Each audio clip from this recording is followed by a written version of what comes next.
Баршаңызға қайырлы күн достар. Бүгін сіздермен Айнұр сіздерге көпшіліктің жүрегін жаулап алған мақлубе тағамының рецептін бөлісетін боламын.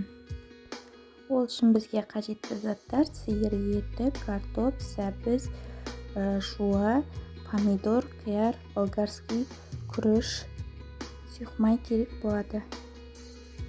Ең алдымен етімізді турап аламыз. Содан соң қызып тұрған майымыздың үстіне салып қуырып аламыз.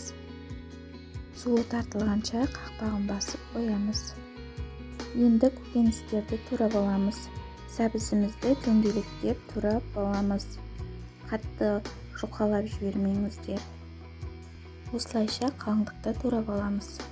Қызып тұрған майымыздың үстіне салып, екі жағын қуырып аламыз.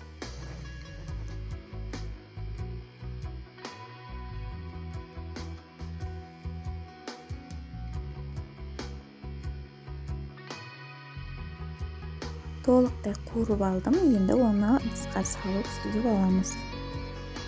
Бөлек ыдысымызға күрішімізді жуып салып, үстіне суымызды құйып, тұз салып, суын тарттырамыз. Жай отта 10 минут тұрады. Болгар бұрышымызды майдалап турап аламыз. Қуырылып болған етіміздің үстіне салып, үстіне суды құйып, қақпағын басып қоямыз. Пиязымызды дөңгелектеп турап, ыдысымызға жинақтайтын боламыз.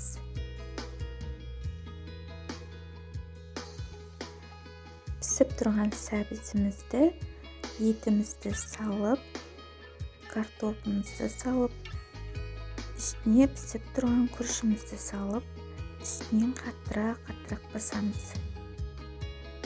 Мен араларына тұз сепкен жоқпын, өйткені менде күрішімнің ішінде тұз бар. Сосын етімнің ішіне де тұз салған болатынмын. Көпшіліктің көңілінен шыққан мақлубе тағамымыз дайын болды. Сіздер де жасап көріңіздер, өте дәмі ерекше болып шығады. Ұнаса лайк басып, комментария қалдыруды ұмытпаңыздар. Сіздермен бірге болған Айнұр.